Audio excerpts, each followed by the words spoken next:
You studied and worked hard. You have those qualifications and experiences, hoping for that six-figure salary or building the next big business. Perhaps you've already settled with your business blueprint, staring at it while imagining yourself becoming the next millionaire or even billionaire. Sending the CVs to the top companies and roles that offer decent salary, your new business is launched and ready to accept new customers. But guess what? Thousands of your CVs ended up with zero response or a few responses of rejection. The statistic states that 402 million people cannot find a job.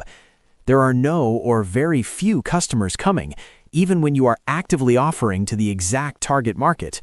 Even large corporations struggle. Large corporate bankruptcies reached their highest level in 15 years.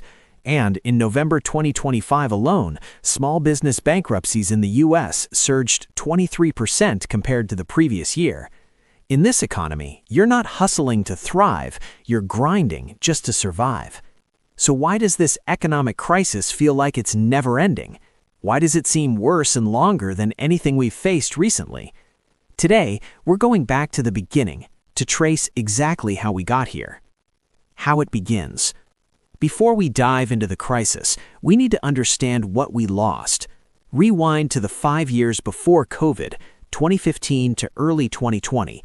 The U.S. economy wasn't just doing well, it was absolutely thriving. Real GDP grew 2.3% over 2019. When people feel confident about their jobs and futures, they spend money, and that spending accounted for about 80% of economic growth. The spending helped businesses thrive, thus they require more people to create better and bigger system to fulfill increasing demand. As a result, unemployment fell to 3.5% by late 2019, the lowest since 1969, with robust job market conditions. You actually have a better chance of getting a job if you go back a decade. In the same decade, you may hear more optimism in building startups and businesses as well. The S&P 500 index level increased from around 2,000 in early 2015 to over 3,200 by January 2020. That's a 60% increase in 5 years. Business confidence was high. Companies were investing in expansion. Startups were getting funded. If you have skills and determination, opportunities are more likely to catch you in this decade. The triggers. In December 2019, in Wuhan, China, a city of 12 million people, the doctors began noticing unusual cases of pneumonia. Patients were developing severe respiratory illness from an unknown cause. The disease was first reported to the WHO China Country Office on 31 December 2019. On January 7, 2020, Chinese scientists confirmed that a novel coronavirus was the cause of the illness, and this virus was later named SARS-CoV-2. The disease it causes was officially named COVID-19 by the World Health Organization on 11 February 2020. The virus spread rapidly first across China, then to neighboring countries, then to Europe, and finally worldwide. By March 11, 2020, the World Health Organization declared COVID-19 a global pandemic. Within days, countries around the world began implementing lockdowns, border closures, business shutdowns, and stay-at-home orders. Streets in the world's busiest cities became kind of like ghost towns. Times Square, empty. The highways of Los Angeles are deserted. Markets in Mumbai are closed. It was surreal, apocalyptic, unthinkable. The economic impact was immediate and catastrophic. Between mid-February and late March 2020, the S&P 500 plummeted from that peak of 3,386 to around 2,237, a 34% crash in just over a month. 5 years of stock gains were partially wiped out in 5 weeks. Global unemployment exploded to 235 million people. In the U.S., unemployment skyrocketed from that record low of 3.5% to 14.7% by April 2020. Over 20 million Americans lost their jobs in a single month. Restaurant servers who'd worked the same shift for years, pilots with decades of experience, retail workers, hotel staff, event planners, fitness instructors, barbers, entire industries effectively shut down overnight. What made COVID different from a typical recession? It wasn't just an economic problem, it was a simultaneous supply and demand shock, something extremely rare in economic history. Factories closed because workers due to lockdown policy or were sick with COVID. Borders shut down, stranding cargo ships, supply chains, those invisible networks that put food and products on your table, have been shattered. Computer chips from Taiwan couldn't reach car manufacturers in Detroit. Coffee beans from Colombia couldn't reach roasters in Seattle. Components made in dozens of countries couldn't be assembled into the products we depend on. Simultaneously, people couldn't normally go to restaurants, couldn't travel, couldn't shop, couldn't attend the usual offline events.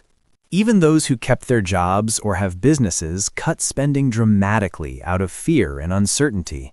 This led to bankruptcies of major retailers such as restaurant chains, airlines, rental car companies, etc.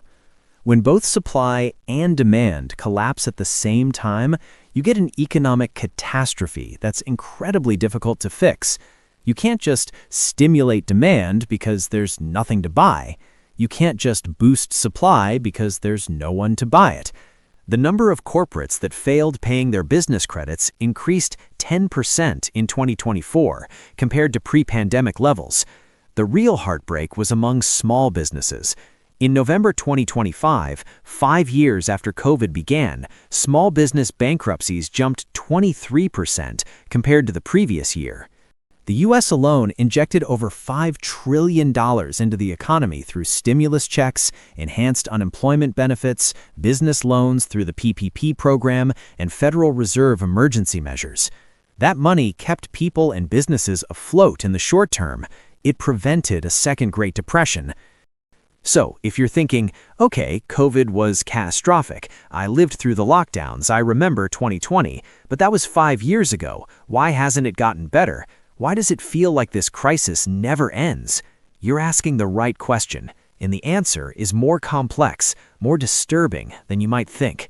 Because COVID wasn't the end of the story, it was just the first domino. When one crisis isn't enough.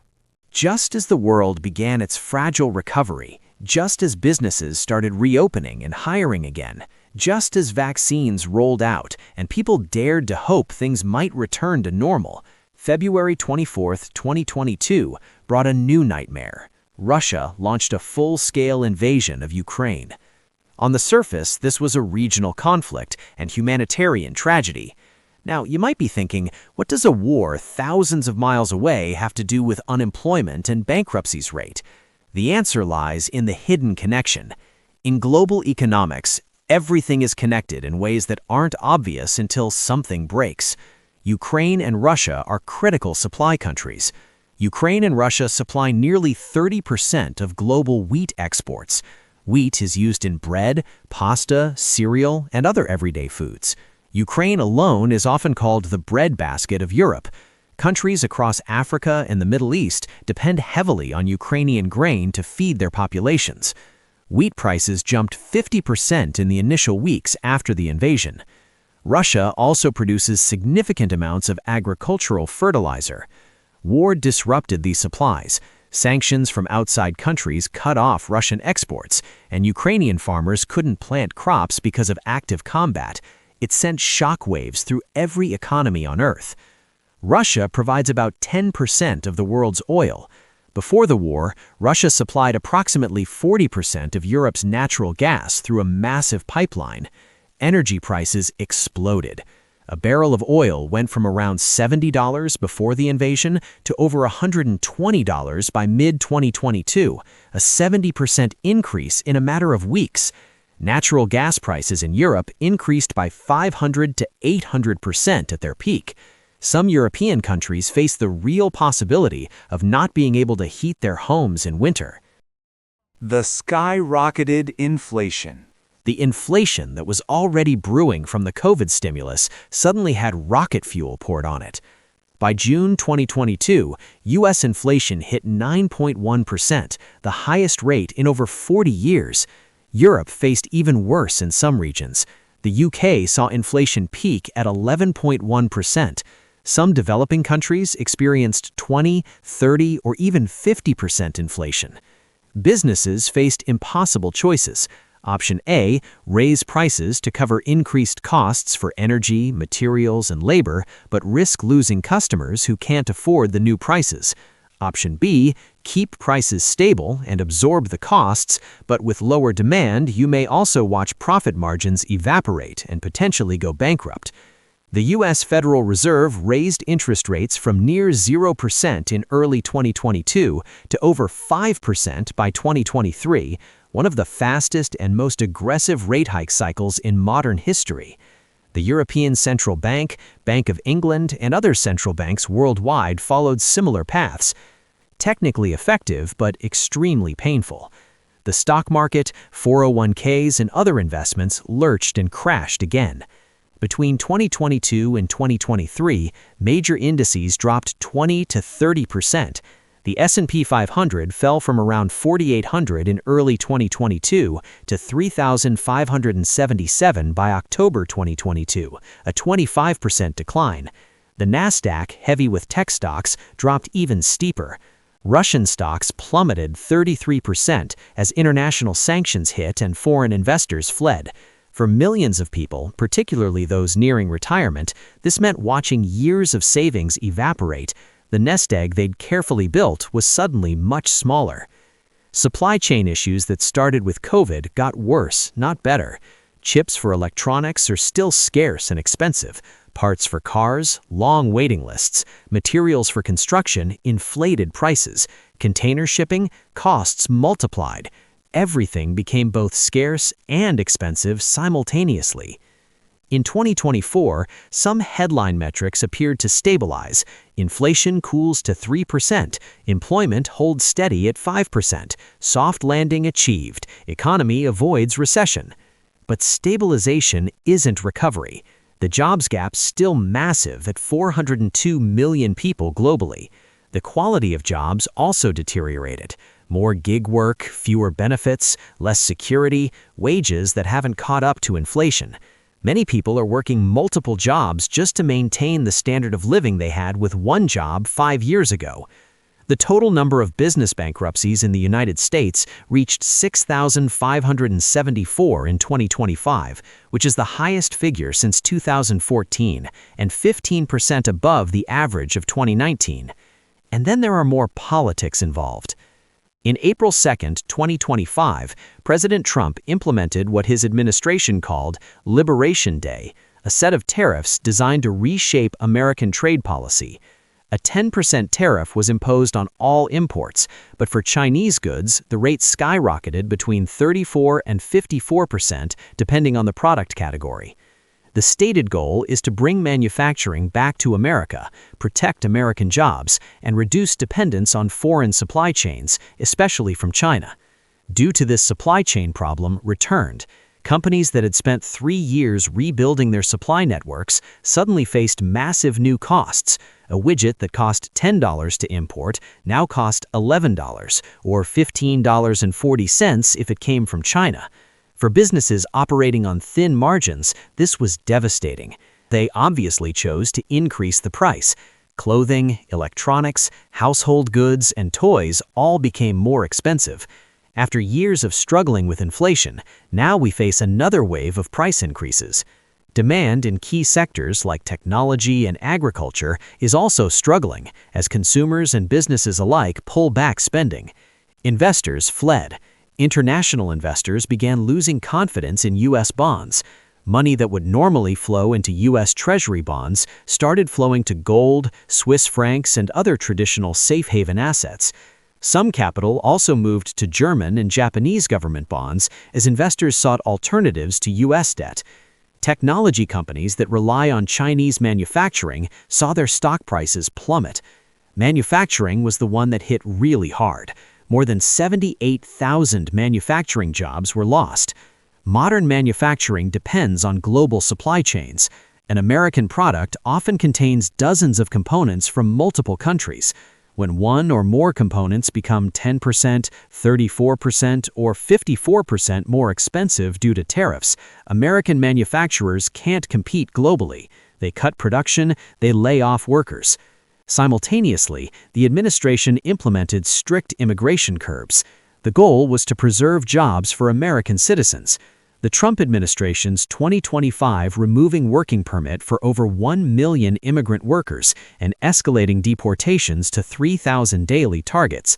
This is also include the legal immigrant worker that have worked in the company for years. Some of you may think, well, that's great because U.S. jobs belong to the real Americans. However, this has also actually meant losing workers that want to work in a lower-paying, blue-collar job that most U.S. people tend to avoid, like waitress, cashier, server, janitor, construction labor, and farm worker. But please keep in mind that not all immigrants want those kinds of jobs. I think it's rare for people in general actually want these jobs, but you get the idea why many immigrants ended up working there. If you want to see more about immigrants and their experience in the global and U.S. economy in this channel, kindly leave your comment below. Restaurants, hotels, healthcare facilities, construction, agriculture all struggle to find workers whose wages are more manageable when the selling goes down in this market uncertainty. When labor is scarce, wages rise. That sounds good, except it drove service sector prices to 3 to 3.5%. That means you pay 3.5% more on that sector.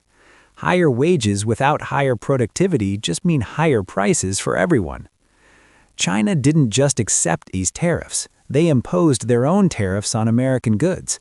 So did other trading partners. American farmers, who depend heavily on exports, watched their markets disappear. Soybean farmers who sold to China suddenly had no buyers. Technology companies that sold software and hardware internationally faced new barriers. Thousands of Chinese factories, particularly in electronics, textiles, and consumer goods, saw orders dry up. Workers were laid off. Entire manufacturing towns that depended on American orders faced economic devastation. While the tariffs were an American policy decision, the impacts were global. World economic growth slowed to just 2.3% in 2025. Economists generally consider anything below 2.5% to be recessionary territory for the global economy. It's crisis upon crisis upon crisis. Global debt reached over 256% of GDP, meaning the world collectively owes more than 2.5 times what it produces annually. This is unsustainable, and everyone knows it. But there's no easy way out. Geopolitical tensions continued escalating. Political instability in major economies, each is creating more uncertainty, more risk, more reasons for businesses and consumers to hunker down rather than invest and spend. Stock markets fell worldwide.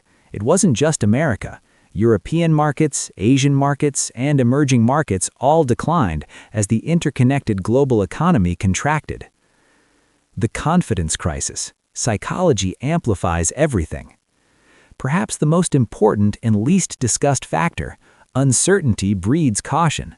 When businesses are uncertain about the future due to inflation, interest rates, trade policy, geopolitics, or demand, they don't hire or expand. They hoard cash and wait. They prepare for the worst. When consumers are uncertain about their job security or economic prospects, they save more.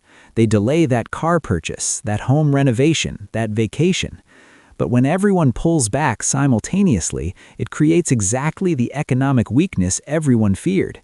Fear becomes reality. The psychology of crisis extends the crisis beyond what economic fundamentals alone would predict. Breaking this psychological trap requires sustained good news and stability, which is hard to achieve when the fundamentals are actually problematic and policy keeps creating new shocks. Is this the Great Reset? Previous automation replaced physical labor. Robots took over assembly lines, machines replaced farm workers. AI chatbots and large language models are already handling most basic customer inquiries. Companies are quietly reducing their customer service departments by 30, 40, even 50%. AI and data entry handles information transfer, categorization, and basic analysis faster and cheaper than humans. AI can write basic articles, create social media posts, generate marketing copy, and produce simple videos, leaving junior writers and content creators with fewer entry-level opportunities. Basic accounting tasks like tax preparation, payroll processing, and financial reporting that once employed millions are increasingly automated. Junior lawyers and paralegals doing document review and legal research are being replaced by AI that processes thousands of documents in seconds. AI reads X-rays, MRIs, and CT scans as well as human radiologists and can analyze symptoms and suggest diagnoses, reducing the need for diagnostic specialists. Self-driving technology threatens millions of transportation jobs, truck drivers, delivery drivers, taxi drivers, within the next decade. And beyond the 78,000-plus manufacturing jobs lost in 2025 due to trade wars, automation continues replacing human workers with robots and AI-controlled systems that operate 24/7 without wages or benefits.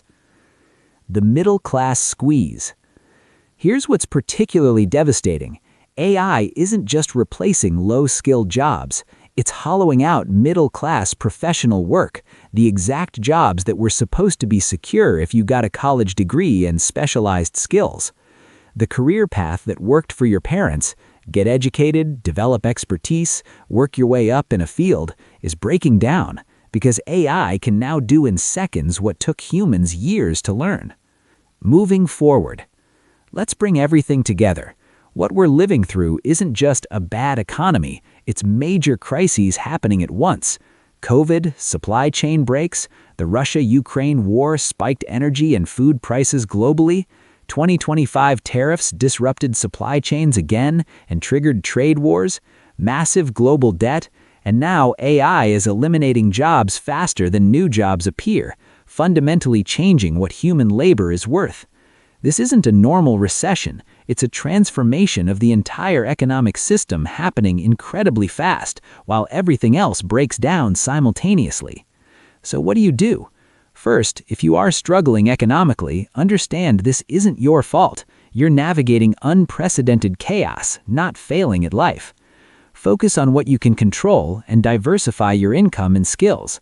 Focus on work requiring human physical skills, emotional intelligence, learning to use AI as a tool, pay down debt, build emergency savings, build multiple sources of income, and network constantly. But individual action isn't enough.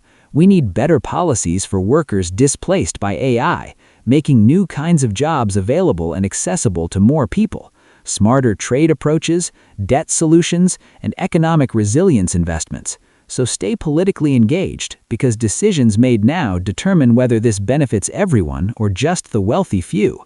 Hit like if this helped you understand what's really happening. And subscribe to Asonomic to stay tuned for new explanations on the world and U.S. economy.